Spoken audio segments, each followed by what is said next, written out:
5월을 우리가 맞이했는데 이 5월에는 가정에서 기념하는 날들이 많이 있습니다. 왜 기념하는 날을 가질까요? 우리가 평상시 소중하게 생각한다고 할지라도 막상 살아가면서 기념하는 날이 없으면 잊어버리기 때문에 한 번씩 기억하고 중요성을 깨닫도록 하기 위해서 이런 기념하는 날들이 있는 것입니다. 특별히 이번 주에는 어린이날이 있고요, 어버이날이 있는데 하나님께 감사하고 우리 부모님들 또 우리의 자녀들을 더 사랑하고 축복하는 시간들을 가질 수 있기를 바랍니다. 이 세상에서 가정만큼 소중한 것은 없다고 생각을 해요. 이 가정이라는 제도는 인간이 만든 것이 아니고 하나님께서 만들어 주셨습니다. 하나님이 에덴을 만드시고 아담을 그곳에 이끌어 놓으셨는데 혼자 사는 것이 좋아 보이지 않았습니다. 아무리 동물이 많아도 아담의 필요를 채울 수가 없었기 때문에 돕는 배필 하와를 만들어서 서로가 사랑하면서 가정을 이루어 살게 하신 것입니다.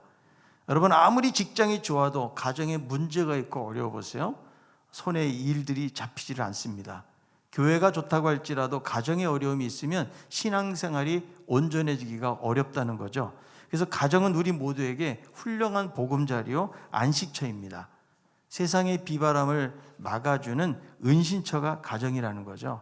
그리고 이 험난한 가정을 잘 헤쳐나갈 수 있도록 힘과 용기를 주고 활력과 에너지를 공급해 주는 것이 바로 가정이라는 거죠.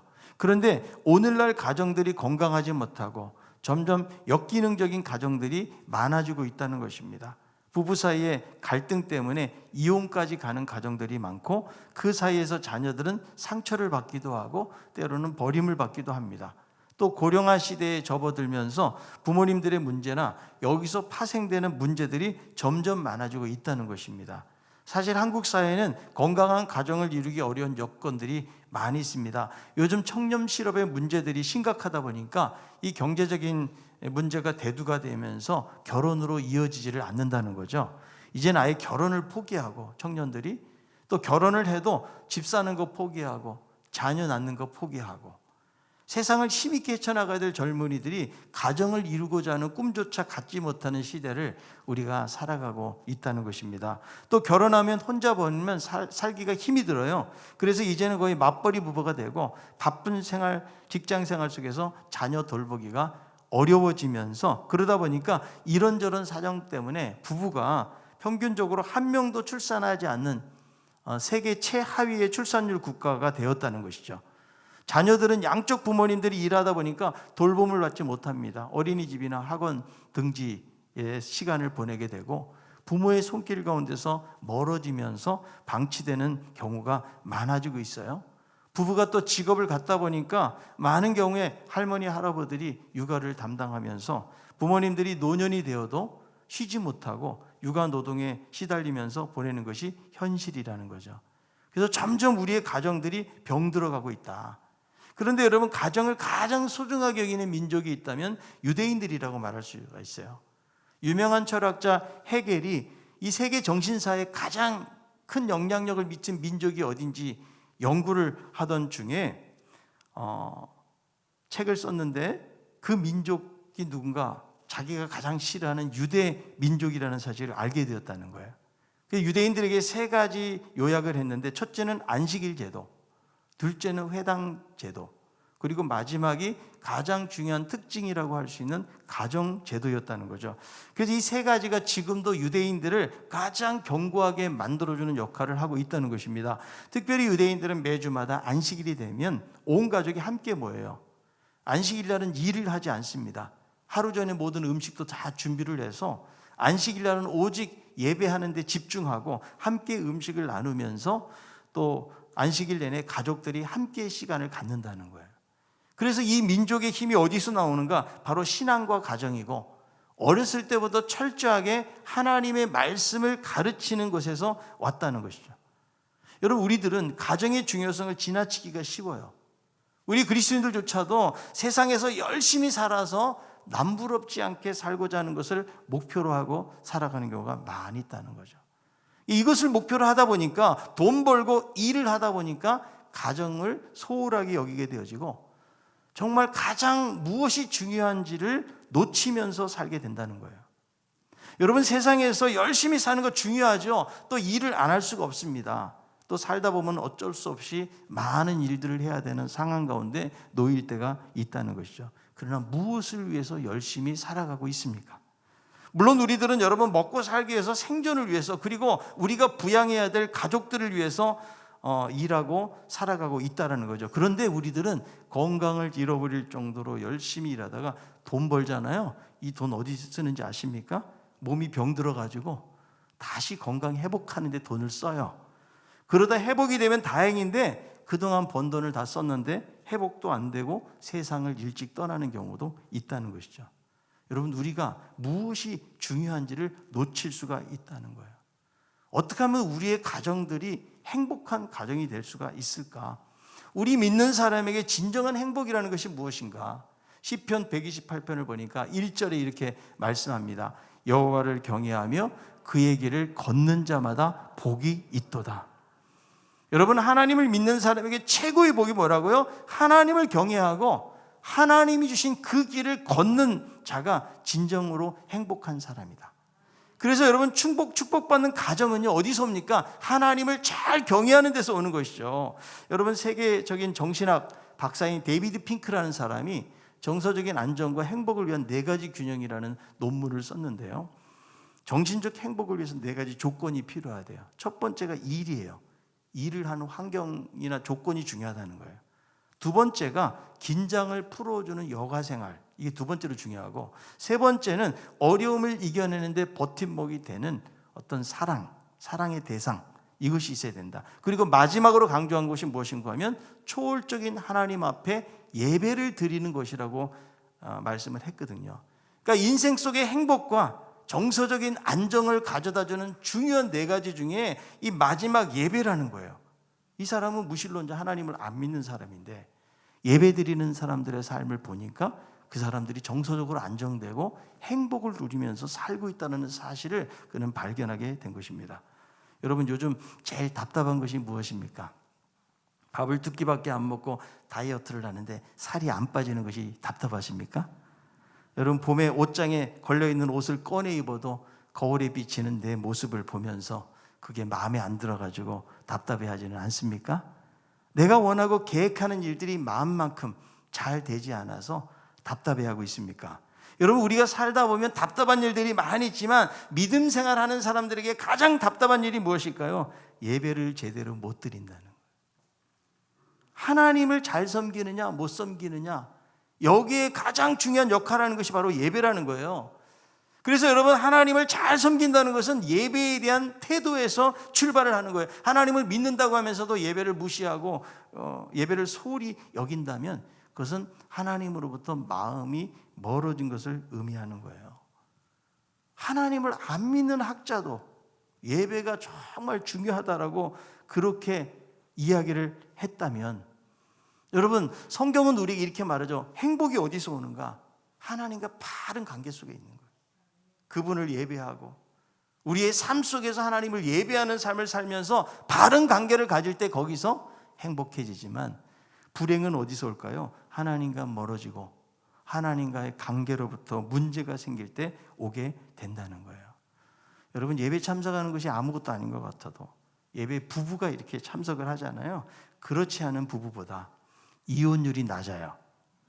30%에서 50%가 낮다는 거죠. 그리고 더 오래 산다는 거예요. 이거는 제 말이 아니고 하버드의 공중대학에서 연구를 했더니 예배를 출석하면 수명이 연장된답니다. 그래서 매주 한 차례 예배를 영국의 더 타임즈라는 그 잡지에서는 평균 수명 7년이 연장이 된다는 거예요. 오래 살고 싶으면 빨리 예배에 나오셔야 돼요. 예? 그리고 우울증이 감소가 되고 자살률이 하락이 된다. 그러니까 상당히 예배라는 것이 긍정적인 영향을 미치게 되어 있다는 것이죠. 그래서 여러분, 우리가 하나님을 경외하고 그 길을 걷는다는 것은 무엇을 말해요? 하나님 앞에 나와서 예배 드리는 거예요. 날마다 하나님을 높이고 그분을 인생의 왕으로 삼고 그분이 주신 말씀 가운데서 순종하는 삶을 살아갈 때 그 사람이 행복한 사람이고, 여러분, 어떤 행복한 가정이 되기를 원하십니까? 하나님을 잘 경외하는 것이 행복한 가정이 되는 것입니다. 신명기 10장 12절 13절에 있는 말씀이에요. 이스라엘아, 내 하나님 여호와께서 내게 요구하시는 것이 무엇이냐? 곧 내 하나님 여호와를 경외하여 그의 모든 도를 행하고 그를 사랑하며 마음을 다하고 뜻을 다하여 내 하나님 여호와를 섬기고 내가 오늘 내 행복을 위하여 내게 명하는 여호와의 명령과 규례를 지킬 것이 아니냐? 하나님의 명령과 규례, 내 행복을 위해서요. 우리가 여러분 하나님을 위해서 사는 것 같지만 우리가 말씀을 따라 살아가잖아요. 하나님께서 우리에게 행복을 주신다고 말씀하는 거예요.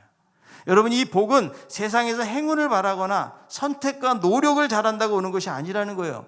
네, 많은 사람들이 그냥 가시적이고 물질적인 것들을 많이 소유할 때 행복하다라고 여기는데요. 여러분, 세상에 돈보다 더 좋은 게 어디 있어요? 그런데 이 물질이나 돈이라는 것은 우리에게 일시적인 만족을 줄 뿐이에요. 돈 많다고 행복해지는 것이 아니고 돈 때문에 불행해지는 경우도 우리는 주변에서 많이 볼 수가 있어요. 여러분, 사람에게는 권력에 대한 욕심이 있거든요. 지배하고 강자가 되고 자신의 야망을 채우고 싶은 욕망이 있고요. 그리고 명예심이 있어가지고 자기를 과시하고 높아지려는 욕망이 있다는 거죠. 그런데 이런 욕망들을 인생의 목적으로 삼을 때 절대로 행복해질 수가 없다는 거예요. 여러분, 행복에도 차원이 존재해요. 물질이나 세상에서 소유하는 것을 행복의 삶으로 여기면서 살잖아요. 그것이 있을 때는 행복한 것 같은데 그것이 없어지면 불행하게 된다. 그래서 여러분, 더 중요한 것은 정신적인 가치예요. 행복도 여러분 내면적인 가치가 더 중요한 거죠. 그래서 키슬러는 말하기를 진정한 만족과 행복은 내면에서부터 나와야 된다. 우리는 우리 주변의 환경을 바꾸거나 통제할 수 없지만 내 마음은 그리스도의 능력을 힘입어 스스로 바꾸고 통제할 수가 있습니다. 여러분, 하나님에 대한 신앙을 갖는다는 것은 가시적이고 물질적인 것이 아니에요. 바로 정신적인 가치를 갖는 것이죠. 그래서 이 세상에서 행복은 무언가를 소유하고 성취한다고 행복해지는 것이 아니에요. 우리의 마음과 삶과 우리의 모든 부분을 다스리시고 인도하시는 하나님을 잘 경외하고 섬기고 그분이 주신 길을 걸어갈 때에 진정으로 행복한 삶을 살아갈 수가 있는 것입니다. 여러분, 경외라는 말은 두려움과 존경을 아울러 가지고 있는 내면적인 태도예요. 그래서 하나님을 경외하고는 먼저 우리의 태도가 하나님에 대해서 두려워하는 마음이 있어야 돼요. 여러분, 그냥 길 지나가는 사람이 나에게 어떤 한마디 말했다고 그 사람 말을 안 듣잖아요. 우리가 하나님에 대해서 어떤 생각을 가지고 어떤 태도를 가지고 나아가느냐에 따라서 우리의 삶이 세상 속에서 말씀대로 살아가느냐 살아가지 않느냐를 결정하는 거죠. 여러분, 하나님을 어떻게 생각하십니까? 그분은 우리 인생의 주인이시고 왕이 되시는 분이세요. 우리는 주일마다 나와서 하나님 설교가 빨리 끝나게 해주세요 이렇게 기도하는 게 아니에요. 하나님 말씀해 주세요. 제가 이 말씀대로 좀 살아보겠습니다. 하나님께 경외하는 그런 태도를 가지고 나오는 것이 너무나 중요하다. 여러분, 행복해지기를 원하십니까? 행복한 가정을 꿈꾸십니까? 하나님을 잘 경외하세요. 그리고 말씀의 길을 기울이고 그분이 주신 길을 따라갈 때에 행복한 인생이 되고 행복한 가정이 될 줄 믿습니다. 여러분, 내가 열심히 산다고 해서 꼭 행복해지는 게 아니에요. 시편 127편 2절이에요. 너희가 일찍 일어나고 늦게 누우며 수고의 떡을 먹음이 헛되도다. 그러므로 여호와께서 그의 사랑하는 자에게는 잠을 주시는도다. 아무리 일찍 일어나고 늦게 누울 때까지 수고한다고 할지라도 헛되게 하시면 아무것도 아니라는 거죠. 다윗은 이것을 깨달았기 때문에 인생이 얼마나 부질없고 허무한지를 알았어요. 시편 39편 5절에서 이렇게 말씀합니다. 주께서 나의 날을 한 뼘 길이만큼 되게 하심에 나의 일생이 주 앞에는 없는 것 같사오니 사람은 그가 든든히 서 있는 때에도 진실로 모두가 허사뿐이다. 셀라. 아무리 내가 견고하게 서 있는 것 같아도 하나님 앞에서는 아무것도 아니다 라고 말하고 있는 거죠. 노벨 문학상을 수상했던 해밍웨이는 믿음의 가문에서 자라났거든요. 그 할아버지는 무디와 함께 복음을 전했던 사람이에요. 그의 삶이 겉으로 볼 때는 화려하고 풍요로웠어요. 이 해밍웨이는 자기가 안 가져본 직업이 없을 정도로 하고 싶은 것을 다 했던 사람이거든요. 그런데 그는 이렇게 고백합니다. 나는 건전지가 다 떨어지고 코드를 꽂으려고 해도 전원이 없어 불이 들어오지 않는 라디오 진공관처럼 외로움과 공허함 속에 살고 있다. 이런 말을 남기고 자살을 선택해요.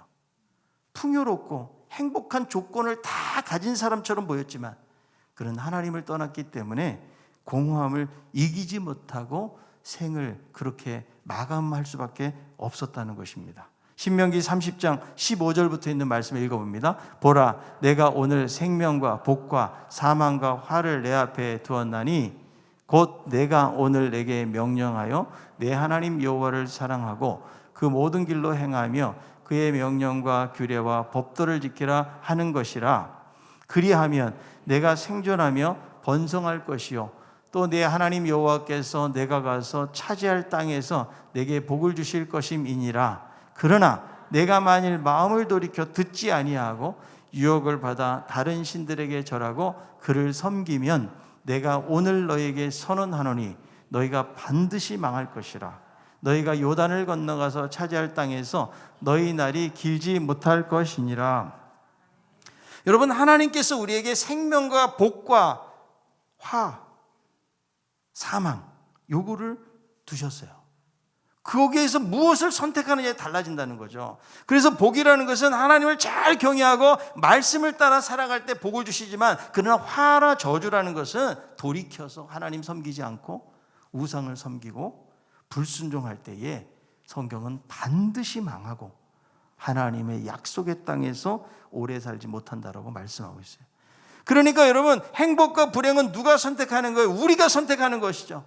내가 어떤 길로 걸어갈 것인가, 정말 하나님이 우리에게 주신 그 행복한 길, 하나님을 경외하고 말씀대로 살아갈 것인가, 아니면 겉으로 볼 때 너무 화려하고 우리에게 매력을 주고 우리를 편한 길처럼 유혹하는 그 길을 따라갈 것인가.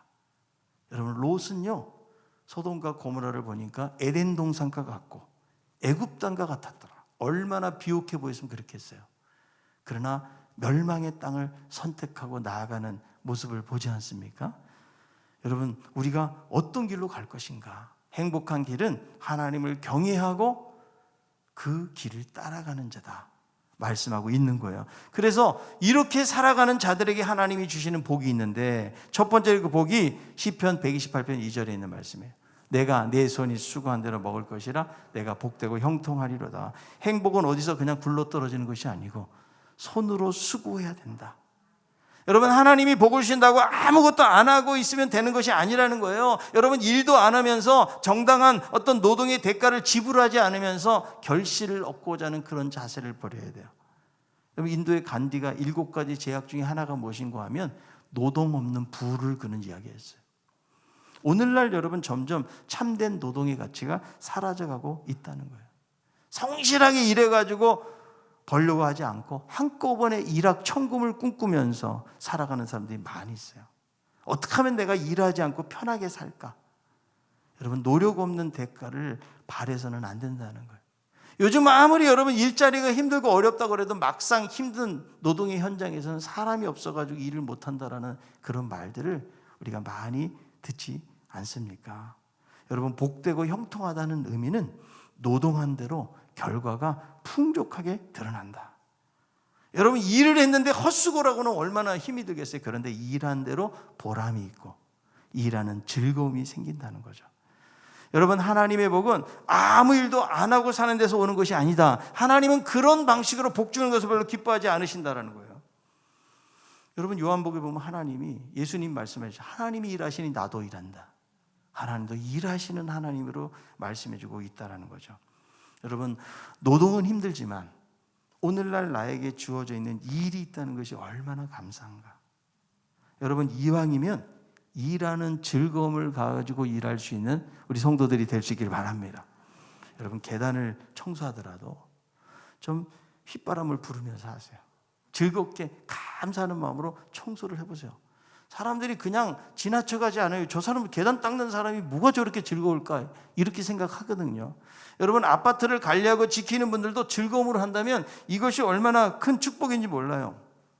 제가 언젠가 설교 시간에 한번 소개한 적이 있는데, 우리 한신 아파트 저희 동을 지키는 수희 아저씨가 계시는데 나이가 지긋이 들었어요. 근데 이분의 특징이 뭐냐?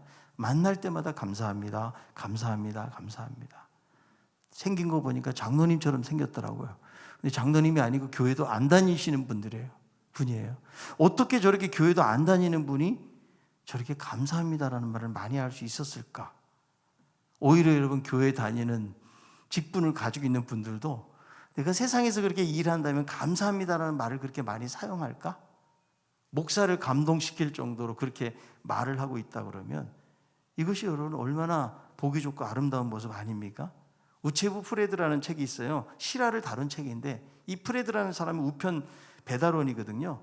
근데 우편물만 배달하는 것이 아니에요. 택배 회사 실수까지 맡아주고, 우편물이 지저분하면 청소까지 해주고, 심지어는 비번인 날짜에도 동네를 다니면서 사람들을 만나면 안부를 물어주면서 사람에 대한 진정한 관심과 배려를 했던 사람이죠. 그래서 다른 사람과의 차이를 만들고 감동을 주는 사람이었다. 그래서 이 사람을 배경으로 해가지고 책이 출판이 되었어요. 이 사람이 세상에 성공한 CEO도 아니고요, 무슨 스타도 아닌데 한낱 우체국 배달부에 불과하지만 사람들의 찬사를 받는 사람이 되었다는 거예요. 마틴 루터 킹은 말합니다. 환경미화원으로 부름받은 사람이라면 미켈란젤로가 그림을 그리고 베토벤이 교향곡을 작곡을 하고 셰익스피어가 시를 쓰듯이 거리를 청소해야 됩니다. 여러분, 신강교회 성도들은 일하는 곳에서 하나님의 은혜를 받은 표정으로 일할 수 있길 바랍니다. 아멘. 여러분들이 이번 주 여러분 노동의 현장으로 돌아가서 일할 때에 기쁨으로 일하는 우리 성도들 되기 바랍니다. 야, 저 사람 뭐가 저렇게 즐거울까? 저 사람 교회 다니나 안 다니나? 교회 다니는데 저렇게 즐거움으로 일하고 그렇게 노동에 대해서 그런 보람을 가지고 일을 한다 그러면 여러분, 믿지 않는 사람들에게 정말 영향을 미치는 것이 아닐까 하는 것이죠. 다른 사람의 도움이나 인정 혹은 보상에 연연하지 않고 최선을 다해서 성실하게 일하는 것을 하나님이 기뻐하세요. 여러분, 내가 기업을 운영하고 사장이 된다고 할지라도 죽지 못해서 한다 그러면, 돈을 여러분 많이 벌어도 괴로움이 많다면, 일에 즐거움이 없다면 그거는 여러분 인생이 행복한 것이 아니잖아요. 우리는 여러분 하나님에게 더 높은 위치와 지위에 올라가고 기대 이상의 물질적인 풍요, 그리고 하루아침에 대박이 나는 기적적인 경험들을 기대하는 경향들이 많은데요, 여러분, 그것이 결코 우리의 삶을 행복하게 만들어주는 것이 아니다. 여러분, 복권이 당첨돼가지고 행복해졌다고 하는 사람 간증 들어보신 적 있어요? 그 사람들 숨어 살아야 돼. 그리고 복권 한꺼번에 많은 거액을 쥐게 되면서 불행하게 사는 사람들이 훨씬 많아요. 요즘 여러분 땅을 개발해가지고 땅 부자들 하루아침에 거부가 되는 거예요. 여러분, 농사만 짓던 분들이 그렇게 많은 돈을 어디다 쓸지도 몰라요. 오히려 자녀들이 유산 싸움하고, 그것 때문에도 어려운 지경에 빠지는 분들도 많이 있습니다. 하나님은 단 한 번에 복권 당첨과 같은 것으로 복을 주시는 것이 아니에요. 건강한 몸과 마음으로 노동하면서 인생의 소박한 필요를 채울 수 있다면 그것이 바로 복이라고 말씀하는 거예요. 여러분, 일상 속의 그 소소함 속에서 감사가 넘쳤으면 좋겠어요. 저는 이런 글을 참 좋아해요. 옷이 몸에 좀 낀다면 그건 잘 먹고 잘 살고 있다는 것이고, 닦아야 될 유리창, 고쳐야 될 하수구가 있다면 그건 나에게 집이 있다는 것이고, 정부에 대한 불평 불만의 소리가 많이 들리면 그것은 언론의 자유가 있다는 것이고, 지불해야 될 세금이 있다면 그건 나에게 직장이 있다는 것이고, 주차장 맨 끝 먼 곳에 겨우 자리가 하나 남아있다면 내가 걸을 수 있는 데다가 차도 있다는 것이고, 난방비가 너무 많이 나왔다면 그것은 내가 따뜻하게 살고 있다는 것이고, 세탁하고 다름질해야 될 것들이 많이 있다면 그것은 나에게 입을 옷이 많다는 것이고, 온몸이 뻐근하고 피곤하다면 그것은 내가 열심히 일했다는 것이고, 이른 새벽 시끄러운 자명종 소리에 깼다면 그것은 내가 살아있다는 증거고, 이메일이 너무 많이 쏟아진다면 그것은 나를 생각하는 사람들이 그만큼 많아진다는 것이고, 모임을 하고 나서 치워야 될 것들이 너무 많다면 그건 친구들과 즐거운 시간을 보냈다는 것이고, 나에게 불만을 토하는 친구가 있다면 그래도 그가 내게 친구로 가까이 있음이 아니던가요? 여러분, 하나님의 복을 너무 거창한 데서 찾지 마시기를 바랍니다. 우리가 일상의 작은 부분들 속에서 내가 많은 돈을 벌지 못한다 할지라도 열심히 땀을 흘리고 수고해가지고 하나님 주신 소득이 있다면, 여러분, 그것 때문에 더 하나님 앞에 감사하는 우리 성도들이 될 수 있기를 바랍니다. 이 복이 여러분의 가정 속에 임하기를 바랍니다. 그리고 가족들에게는 어떤 복이 임합니까? 시편 128편 3절이에요. 내 집 안방에 있는 내 아내는 결실한 포도나무 같으며 내 식탁에 둘러앉은 자식들은 어린 감람나무 같으리로다. 결실한 포도나무라고 그랬는데 이 결실한이라는 말은 열매가 풍성한 의미예요. 그래서 여러분 고대 사회에서 가장 큰 축복이 뭐냐? 다산의 축복을 말하거든요. 그러니까 1차적인 의미에서는 마치 포도송이에 포도가 주렁주렁 열리는 것처럼 자녀를 많이 낳는 복. 이것이 여러분 구약에 있어서는 엄청난 복이에요.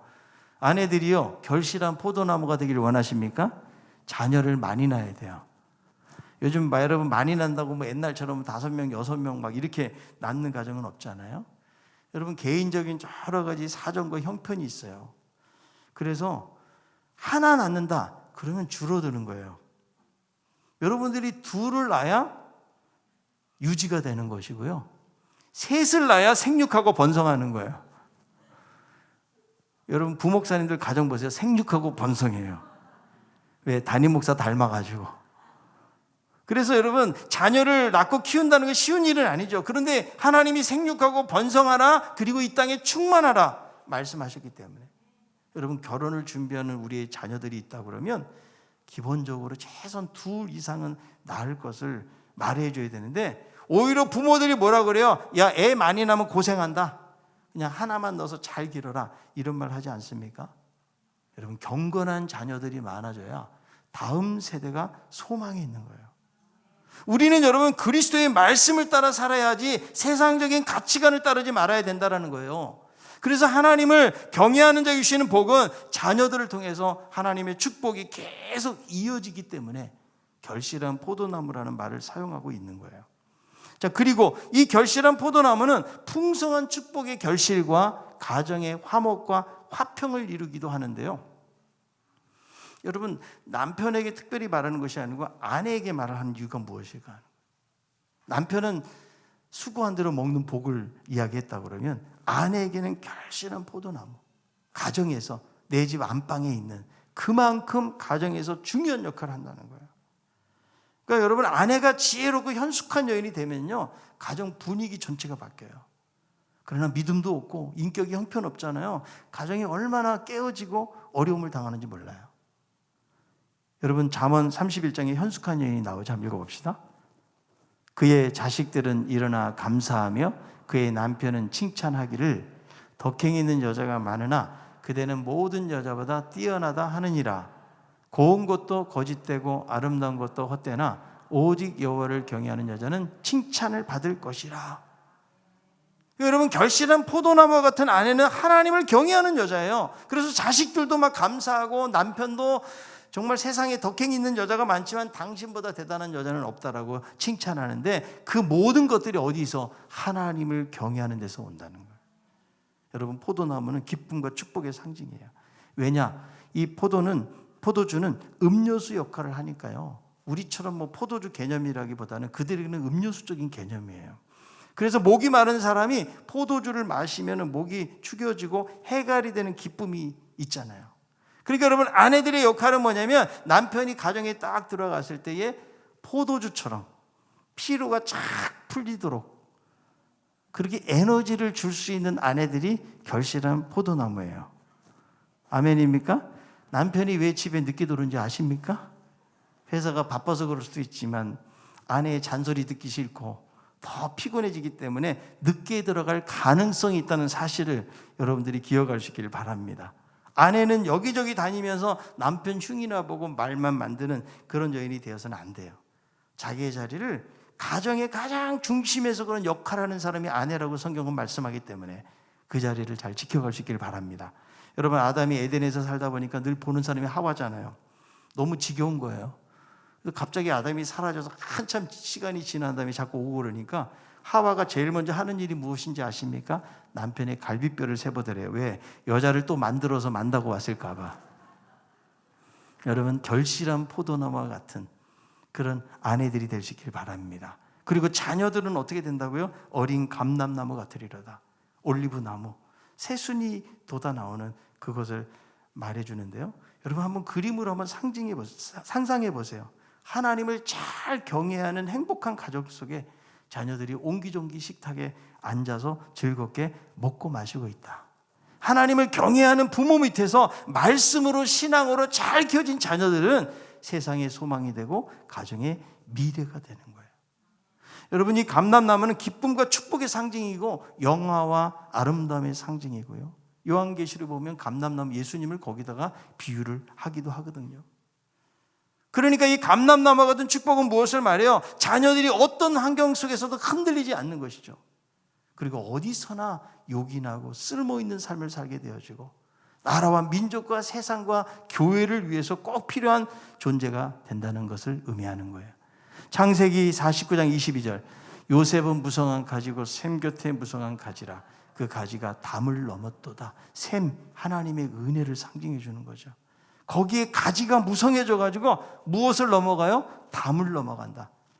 그 영향력이 이웃에게까지 확대되는 것을 의미하고 있는 것이죠. 그래서 이런 자녀로 살아가려면 그것의 가장 근본이 뭐라는 거예요? 하나님을 경외하는 것. 그러므로 우리는 이 말씀의 원리를 우리 자녀들에게 가르쳐야 돼요. 신명기 6장 7절이에요. 내 자녀에게 부지런히 가르치며 집에 앉았을 때에든지 길을 갈 때에든지 누워있을 때에든지 일어날 때에든지 이 말씀을 강론하라. 여러분, 하나님을 경외하는 것이 지식의 근본이라고 그랬잖아요. 근데 정말 우리 크리스찬 부모들이 자녀들에게 그것을 가르치는가? 학업이나 돈이나 세상의 성공에 대해서는 우리가 예민하게 그렇게 아이들에게 말을 하면서 정말 하나님을 경외하는 것이 인생의 가장 중요한 본질이라는 사실에 대해서, 그것이 진정한 지식이라는 사실에 대해서 우리들이 얼마나 강조하고 있는 것인가. 여러분, 감리교 창설자였던 존 웨슬리가 그런 말 했죠.